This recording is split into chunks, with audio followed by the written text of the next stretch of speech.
এই মুহূর্তে ঘটনাস্থল থেকে সরাসরি রয়েছেন প্রতিনিধি রোমিত বন্দ্যোপাধ্যায়। রোমিত, বেগবাগানের ঠিক কি পরিস্থিতি? এই জায়গাটা দেখতে পাচ্ছি এখান থেকে হিন্দু সংহতির তরফ থেকে সেই মিছিল এসে দাঁড়ালো শিয়ালদা। তারা কিন্তু বাংলাদেশ থেকে এগিয়েছেন, আমাদের সাথে যারা কথা বললেন তাদের প্রতিনিধি দল তারা কিন্তু দ্রুতভাবে গেলেন এবং তাদেরকে জিজ্ঞেস করা হলো। রোমিত, তোমার কথা স্পষ্ট তো শোনা যাচ্ছে না। কলকাতায় সনাতনীদের মিছিলে উত্তেজনা।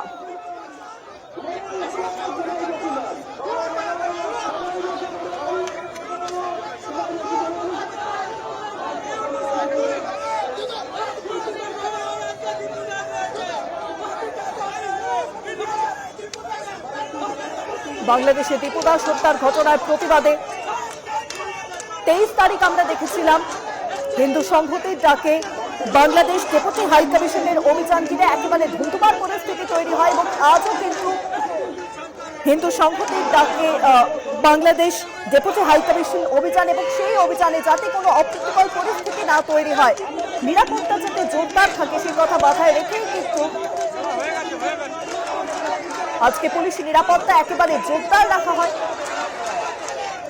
এবং তার জেরেই আমরা দেখলাম যে পুলিশ মিছিল আটকাতে সনাতনীরা তারা রাস্তায় বসে পড়ে এই মুহূর্তে বিক্ষোভ দেখাচ্ছেন।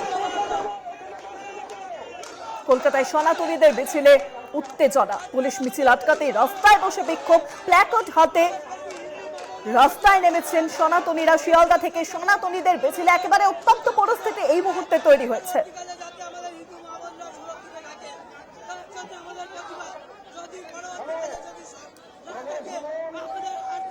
বেগবাগান থেকে সরাসরি রয়েছেন প্রতিনিধি রোমিত বন্দ্যোপাধ্যায়। রোমিত, সেই ছবিটা তুলে ধরো আমাদের জন্য, আমাদের দর্শকদের জন্য এই মুহূর্তে কি পরিস্থিতি বেগবাগানে?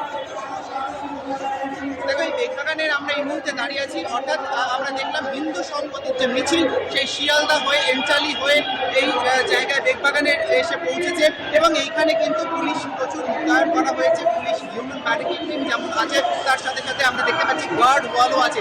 কিন্তু এই যে হিন্দু সংহতির তরফ থেকে অর্থাৎ তারা যে দাবি করছেন যে বাংলাদেশের যারা সংখ্যালঘু আছেন তাদের ওপর যে অত্যাচার হচ্ছে, অর্থাৎ বাংলাদেশের যে হিন্দুরা রয়েছে তাদের ওপর যে অত্যাচার, সেই অত্যাচারের বিরুদ্ধে তারা আজকে পথে নেমেছেন এবং সেই জন্যই ডেপুটেশন এবং সেই ডেপুটেশন জমা দেওয়ার জন্য আমরা দেখলাম তাদের প্রতিনিধিরা আমাদের সাথে কথা বললেন।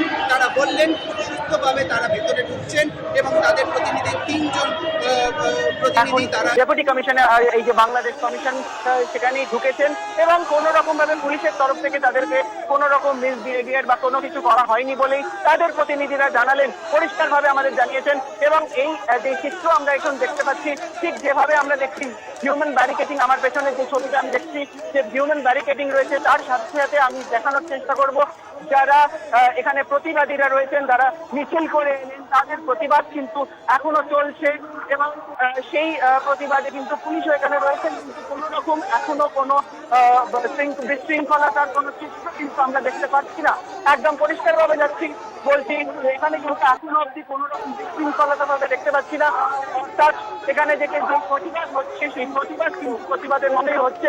এবং আবারও বললাম, বাংলাদেশ কিন্তু আমরা জানি যে বাংলাদেশ একদম যেখানে মনুষ্যত্বটা মোটামুটি একদম শূন্য এসে দাঁড়িয়েছে, সেখানে দেখা যাচ্ছে বাংলাদেশের যে চিত্র আমরা কিন্তু বাংলাদেশকে চিনতে পারছি না।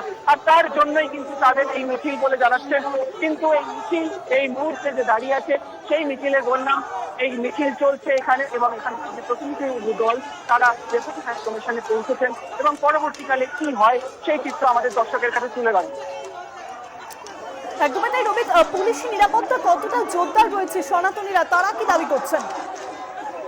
দেখো, পুলিশি নিরাপত্তা যথেষ্ট এবং পুলিশি নিরাপত্তা নিয়েই তোমাদের বললাম যে পুলিশি নিরাপত্তা কিন্তু এখানে হিউম্যান যেরকম ব্যারিকেডিং, পুলিশের হিউম্যান ব্যারিকেড তৈরি করা হয়েছে, পুলিশের উচ্চ আধিকারিকরা উপস্থিত রয়েছেন এবং তার সাথে সাথে একটা আমরা আমার পেছনেই ঠিক যে ছবিটা দেখা যাচ্ছে সেটা কিন্তু একেবারে যে ব্যারিকেড, অর্থাৎ যে একটা ব্যারিকেড তৈরি করা হয়েছে যাতে কোনো রকম ভাবে কোনো সাংঘাতিক পরিস্থিতি পৌঁছলে সেটা যেন আটকানো যায়, কিন্তু পুলিশের তরফ থেকে এখানকার যারা হিন্দু সংগঠন আবার বললাম যারা আজকে এই মিছিল করে অর্থাৎ শিয়ালদাহ থেকে যে মিছিল করে এই যে বাংলাদেশ হাই কমিশনে তারা পৌঁছেছেন, তারা জানালেন যে তারা কিন্তু এই ভেতরে গেলেন ডেপুটেশন দেওয়ার জন্য 3 জন, এবং পুলিশের তরফ থেকে তাদেরকে কোনো রকম ভাবে কোনো খারাপ ব্যবহার, কোনো রকম ভাবে কোনো অসুবিধার মধ্যে তাদেরকে কিন্তু এখনো অব্দি পড়তে হয়নি।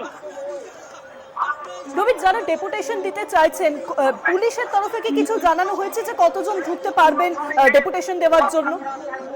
হ্যাঁ, ডেপুটেশন দেওয়ার জন্য অলরেডি 3 জন ভেতরে ঢুকেছেন। আচ্ছা। এই যে যারা এসছেন তাদের 3 জনের প্রতিনিধি দল তারা আমাদের সাথে কথা বললেন এবং কথা বলে পুলিশের তরফ থেকে তাদেরকে সুস্থভাবে একদম ভেতরে নিয়ে যাওয়া হয়েছে এবং তারা সেই ডেপুটেশন জমা দেওয়ার জন্যই বাংলাদেশ হাই কমিশনের কাছে গেছেন এবং এখন দেখা যাক তারা ভেতরে ঢুকতে পারেন না কি হয়, সেই খবর আমরা নেওয়ার চেষ্টা করছি এবং সেই খবর পেলেই আমরা জানানোর চেষ্টা করব।